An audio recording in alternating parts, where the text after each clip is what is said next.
Hey everybody, what's up? It's your girl Bondy Blue Tits. I just saw that and I was like, oh my god, look at my boobs. Anyway, sorry. What's up everybody? Okay, I'm back for Love and Hip Hop New York. Is back on a motherfucking scene. It wasn't a lot. You know what I'm saying? I'm just gonna cut through the bullshit. But before I get into Love and Hip Hop, oh my god, you guys, like, I was having a bad day yesterday. You know what I'm saying? Just stuff with my job or whatever. All the uncertainty makes my nerves bad.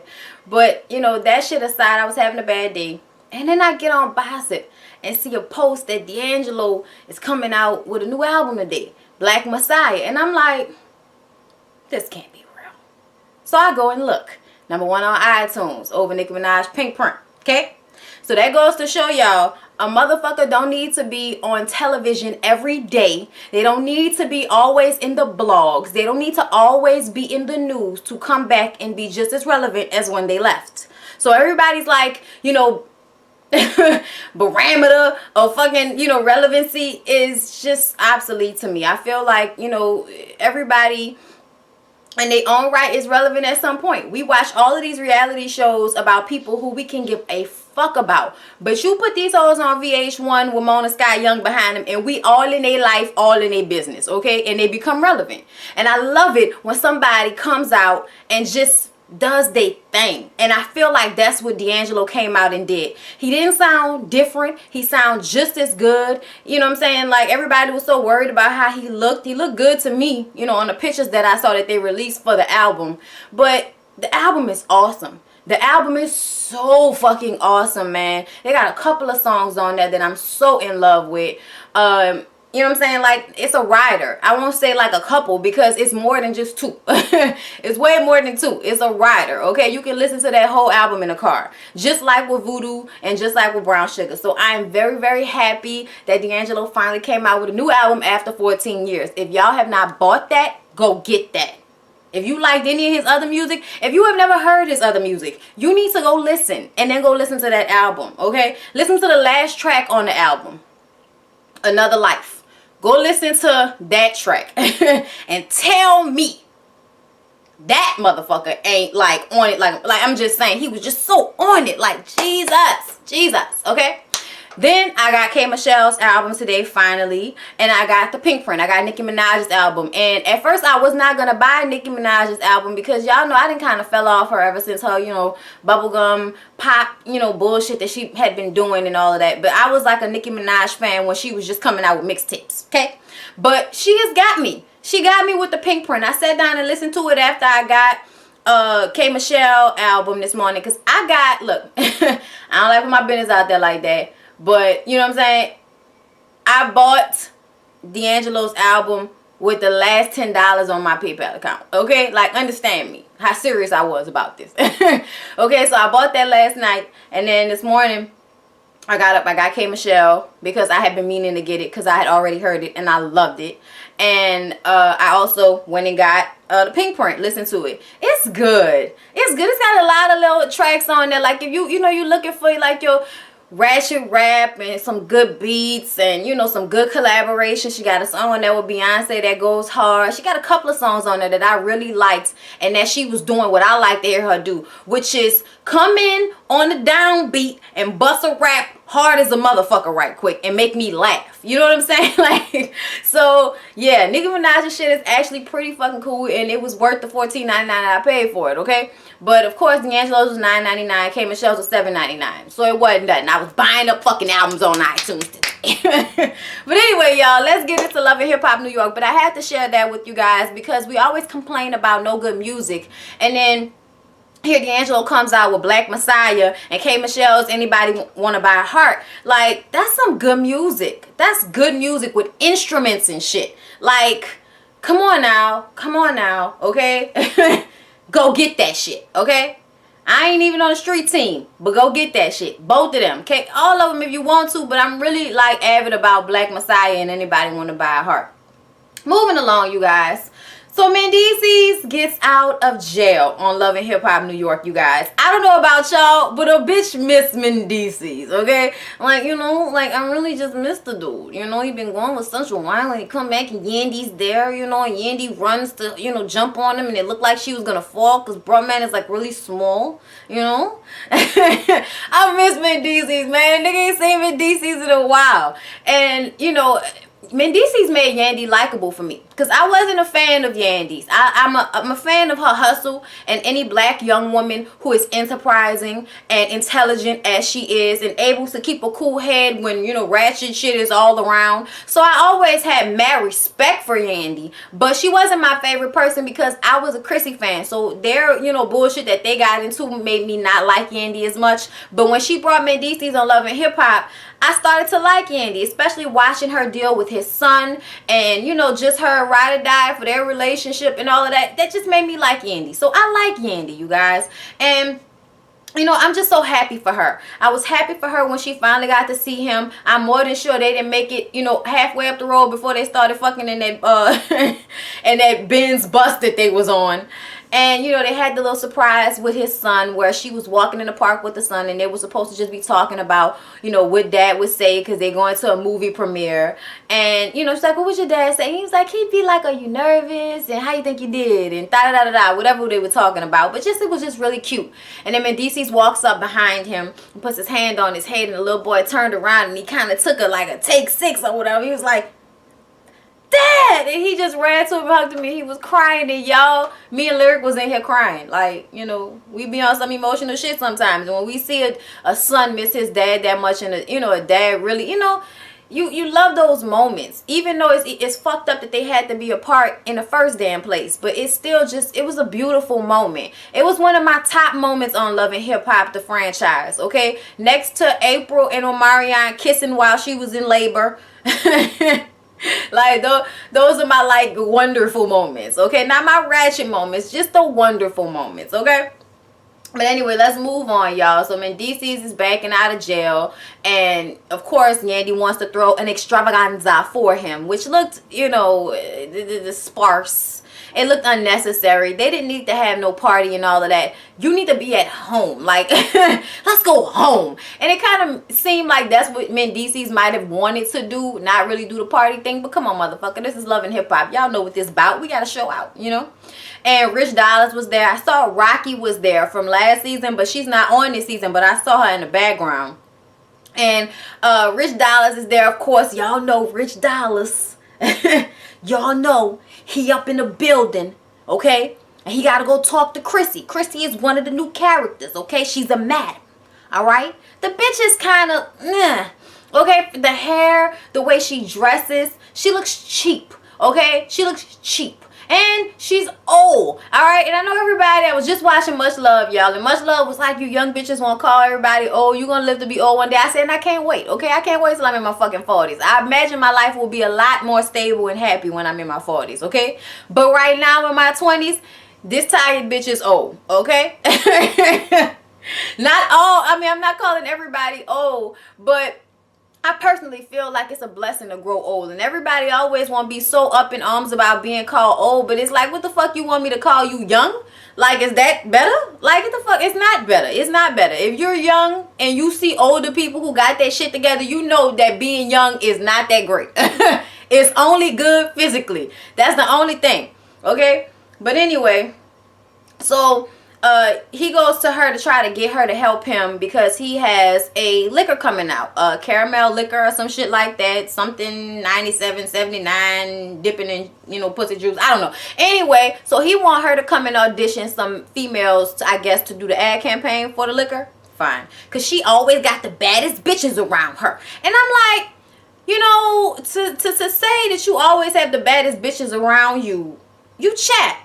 You so chat. Like, I don't know. I think it was more so the way she put herself together. She just looked chap. She looked cheap. I'm sorry. And as a woman of her age, bitch, you need to learn how to dress for your body. I don't know what was going on, but it was too much. You was looking like a Mardi Gras bead when you showed up to the audition thing. It was, this shit was just wrong, okay? I don't give a fuck what nobody say.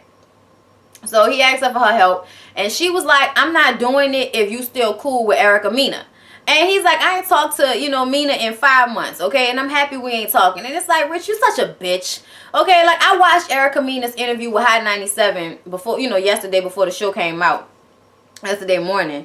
And she explained a lot of the things that were going to happen in this episode. And I have to say that I agree more with her, with Erica, after watching that interview. Like, if I was one of the people that just saw the show, maybe I would believe the things that Chrissy was saying about her. But after watching what she said, I agree with her and I understand. And we're going to get to that. So, she says she's not going to help if he's cool with Chrissy. If he's cool with Erica. He says he's not. So, she comes through and does it, okay? She comes through, sits down with her, like I said, her Mardi Gras bead outfit on, bitch, shining and glistening and shit. Look like she needs to be put on somebody's Christmas tree. Like, it was just too much. And as soon as she sits down, Rich the bitch tells her with this stupid smile on his face that, Erica coming through. She's been hitting him up. He gotta go talk to her right quick on some lawyer shit. He'll be right back. And you're like, look, don't make me have to come looking for y'all, okay? Because I'm not here for this bullshit. I already told you I don't fuck with her. So if you're going to have her in here, it's going to be a problem. So you better hurry up, okay? So he goes in there to talk to Erica. And Erica's like, I didn't even realize when we were working together that I was supposed to be receiving money from my performances. And it's like, bitch, you didn't know that? What's going on with you? But she was like, I asked you questions. And, I feel like you was taking advantage of me, and I wouldn't expect that from you. A nigga on the street, yeah, but not you. And he explains that, bitch, I'm in a red because of you. I did everything I did for you out of kindness of my heart, but nothing that you did made me money. So you can't expect money because you ain't make no money. And here's my thing. She said, I understand that. And I understood that too. Fine. We talking about you saying you didn't get any residuals from the single. Really talking about the money from the performances. So I understand where she's coming from. But before they can even, really get into the conversation or finish the conversation, here this bitch come. Bitch, you was only waiting for like 5 minutes. It's obvious that you wanted to fight with Erica no matter what. So you come in there and, Erica's like, so you gonna act like you don't know me? She's smiling at the bitch. I guess not really expecting that much beef. But she's like, nah, bitch, I know who you are. Fuck you. I don't like you. When you was in the club and, a couple of months ago talking shit about me to people, blah, blah, blah, blah. And I'm like, bitch, you are a walking joke. The way you dress, okay? So as far as I'm concerned, any and everybody in that fucking club probably said something negative about your ass. So please get out your feelings. Like, who cares if Erica says something about you in a club? You're a grown-ass woman. Who cares, okay? To me, when I feel like somebody talking about me, I start to dip into my ass just a little bit more when I walk so you'll have something more to talk about, bitch. Like, I don't understand everybody being so caught up on people talking about them, okay? Like, so what? What does that do? What exactly does that accomplish? But I digress. They go back and forth. And what mainly came out of this argument was that Chrissy puts it out there that Erica was an escort and she used to work for her. Well, Erica says that I was never an escort. We knew each other when we were both, around Terror Squad or whatever the fuck squad they was around. Big Joe, whoever her baby daddy is, whoever rap group that was a part of, they hung around the same people. Now, if you ask me, I believe Erica. And for one reason only. Erica has been very open about her relationships, how many people she slept with. She said she only had like 4 or 5 major relationships, but she's fucked or had sex with 300 people. Am I correct? Y'all tell me in the comments down below if she did not tweet that she'd had sex with about 300 people. Okay? Now, anybody that will willingly admit that type of shit will probably say if they escorted. I mean, I'm just saying. Everybody already looks at you like a hoe, which is why it's so easy for everybody to believe that she was an escort. Now, I don't doubt that she might have been fucking rich niggas for money or, doing escort-ish things. But I think if this woman was actually pimping Erica out, Erica would say this shit and use it as at her advantage. There are so many girls out there doing the exact same thing right now. So I'm sure that she could have said, y'all can get out of that situation. Look where I am now. Because at the end of the day, she has trashed herself repeatedly in the past. We've seen her fuck up. We've seen her look like a hot ass mess repeatedly. We've seen Erica at the bottom. Erica is now at a good place in her life. Her and Bow Wow are about to get married. Okay, it's her last season of Love and Hip Hop. And what she really said was that they cut it out that Chrissy had said some shit about her son during that argument, and that's why she tried to hit her. Not because of that escort shit. Which is funny to me because, I mean, why would she get up and hit? When she first said this shit, she was like sitting down like, yeah, bitch, yeah, okay, whatever, bitch, all right, yeah, all that. I just feel like if she were an escort, that would be a way for her to spin that in a positive light. It's like, I ain't fucking nobody for money now, and I'm about to get married, and the dude that I'm with already know what my life was about, and I know what his life was about, so who the fuck cares at this point? I'm just saying, what reason really would she have to lie? We already didn't call a bitch a hoe like repeatedly. So what else is there really that we can say about her? Oh, she got paid for it. Oh, I guess that makes all the difference in the world. Come on now, like, nobody ever said the bitch was a saint. But, you know, that whole situation transpired. And then what's going on with Erica and Sin? At this moment, Erica and Sin are still together. Tits everywhere, okay? Titties for everyone. That's all I saw during the scene. This bitch face is beat to capacity, but she's sleeping. And, you know, she's telling Erica that, you know, she can't deal with this. You're not going to keep doing this over and over again. You kissing Bow Wow on national television is not okay. You know, and Erica's like, there's no right and no wrong when it comes to my fans. I just want to please my fans. I'm, like, really in the moment. And it's like, girl, please. You so full of shit. You so full of shit. Are y'all fucking each other? Is this a threesome popping? If it's not, y'all are fucking up. I'm going to say that right now. I'm going to say that right now. If y'all didn't have a threesome before you and Sin start fucking with each other, Erica, you are not as smart as I thought you were. But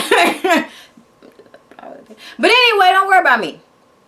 That's not what, don't worry about me. Anyway, so Erica, you know, and her are still on their we're in love thing. And it's nice to see and all of that. But now that we already know that their relationship is not that anymore, it's kind of like, womp, womp, womp, you know, slightly. So then we get to Amina, Peter Guns, and Tara. And Tara, can I just tell you, you look trash in them fucking confessionals, and this is why. Because you are what I like to call a natural beauty. You don't need tons of makeup. Your skin is already really pretty and like bronzy, okay? And you don't need anything to accentuate your features because you already have accentuated features, okay? You have really high cheekbones. You know, you have like a really, you know, like nose right this motherfucker, okay? You have nice lips. You have no need to accentuate anything. The prettiest I have seen her is when she was in a moment and they showed it in a preview for the rest of the season where she's talking to Peter and she's saying that you go and made this bitch a wife before me, and she's screaming and she's pissed, but she looked gorgeous. She had like this natural, like, you know, weaving or whatever, and the shit looked awesome. And this is what I'm saying, where sometimes I feel like, not sometimes, all of the time I feel like if black women would learn how to do their natural hair, they would look so much better with natural hair compared to, you know, like long straight hair or just straight hair, especially when you have like really broad cheekbones, because that big hair kind of balances everything out and makes it look like, you know what I'm saying? Like, instead of it looking like, oh. And that's kind of how I feel when I saw her in the confessionals with some like really retarded lipstick on and this flip shit that she had going on. It was just not as cute as her with that natural hair and no makeup. I'm just saying, bitch, do what works for you. Don't try to look like everybody else on these shows that have like caked up, you know, makeup every fucking where and all of these bright colors and these horrible weaves. Like, no, that's not for everybody. So I really want her to go back to that look and stick with that shit, okay? If you're going to build off of it, fine, but stick with big hair, you know, like natural hair, and less makeup, okay? It does it for you, Tara. But that's all I'm gonna say as far as that is concerned, because now I'm about to get into the dumb shit. And the dumb shit about it is that while Amina is having her ultrasound with Peter there, they're a couple, they're still married, and she's having a baby girl. She's excited, but she tells him that when the baby comes, he cannot continue to do what he has done in the past. And what he has done is he'll get up early in the morning to go bring his boys to school at Tara's house, and then he's gone the entire fucking day until late at night. Now, here's my thing. You should be back by at least 9:30 if your kids go to school at 8 something, okay? After they're at school, what exactly are you out doing? Do you have a job, Peter Guns? The way you walk around in white tees convinces me that you don't. So I really want to know, what exactly are you doing besides fucking Tara for the 9 hours of the day that you're not there? Okay? Like, I'm just saying. it's obvious that Peter Gunz is still having sex with both of them, and they're both still allowing it. Amina is stupid. I'm sorry. She's intelligent, like, you know, as far as music is concerned, but she has no common sense, because I bet you she really doesn't think that he's going back fucking Tara. Even though he did the same thing to her that he's doing to you. It's like a back and forth. It's like whoever he's actually in the relationship with, he's going to cheat on you with the other person. So it's best to not really be his girlfriend, because then you'll get all his attention. Like, that's the most backward shit ever, Peter Gunz. Like, and then you go over there to Tara's house and you rubbing up on her, you know, and she's kind of trying to push you off, talking about she's moving on, but she's full of shit because she's still in her feelings. What pissed me off the most about their little triangle this episode was the fact that Tara will not allow her sons to meet Amina's daughter, because he, you know, the kids don't even know that he doesn't live there. Girl, get the fuck out of here with that shit.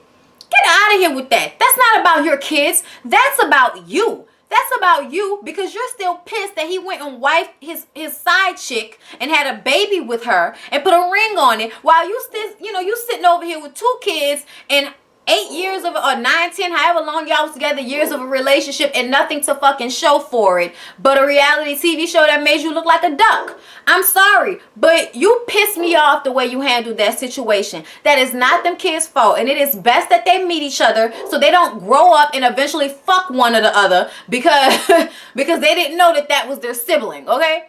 Like, I'm just saying, those types of things happen. New York is small, so I'm going to need for Tara to stop being so stupid. And here's the thing. If either one of y'all would be open enough to say, yes, let's do a joint family thing, it would be harder for him to keep dipping back and forth, because both of y'all would be like, okay, girl, yeah, you, he over there? Oh, no, he ain't over there? Okay, so he doing some stupid shit. Okay, thank you, girl, bye. Like, I would appreciate it for once if y'all as mothers of his children would unite and have common sense for a moment and stop being so dick drunk over a nigga that still obviously has nothing more to offer you but good dick and a reality show, which I'm guessing is doing well for some of y'all, because Tara got a new apartment and Amina, you know, is off assistance, I heard. I don't know, but I just feel like it's just ridiculous to watch this happen, where, you know, he's obviously dipping back and forth. You know what I'm saying?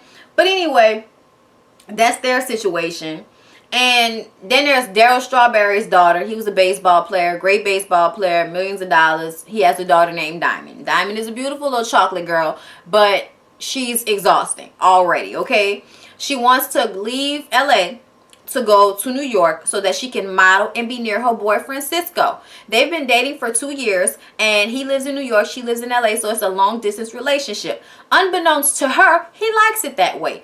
She may be his only girl in LA, but when he brings his ass back to New York, he's the king of New York. And I'm like, nigga, Jay-Z lives in New York. You will never be the king of New York as long as people like Jay-Z live in New York. Okay, so stop saying shit like that. You may be king of whatever strip club you stay going to, but nobody gives a fuck, okay? Because the hoes are for everybody, okay? Stop feeling like you're doing something. He names all the people he's worked with. Great. You look like a cuter Molly Mao. I'm sure you're, you know, somehow related to Ebro as well. Whatever. And it's just stupid, because you obviously see that she's moving to New York because she wants to make their relationship serious. He don't want their relationship to be serious. It's very obvious.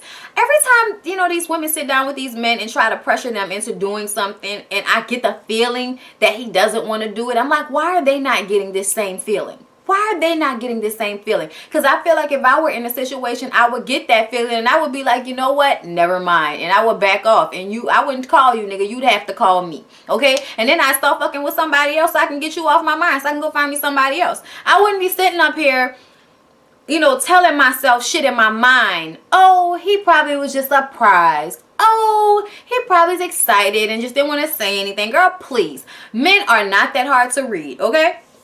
So, I mean, you leaving your daughter with your mom in LA to go to New York to follow behind this man who doesn't even really want you like that anyway. So, that's sad, and that's unfortunate. And that's why, as a single mother, any decision you make should be for your daughter. Not for any other reason, but for your daughter. And nothing about this is for your daughter. Nothing about it. And that's why it won't work out. Okay? I'm just saying, you do things for yourself, but ultimately those things need to benefit your daughter. And it's obvious that you're not wanting for money. So this whole modeling shit is like, why couldn't you model in LA? What? Anyway, y'all, I can't. So I think that's basically all that had happened. Okay. Oh yeah. So at the end of the episode, Mendices flies Yandy and himself to Vegas to a wedding chapel, and he tells her that she's been zoned for him and he loves her, you know, and he just wants to make it happen and make it last forever. I'm not gonna stop. Okay, I'm not gonna stop. But you know, I'm happy for them and I want them to be together. I'm sorry, y'all. My dog is barking, but I'm about to wrap this up. Hey, shut up! Shut up! Lyric is probably coming inside soon. That's probably why he's barking. But anyway, they go to the wedding chapel looking like two 16-year-olds running away from home.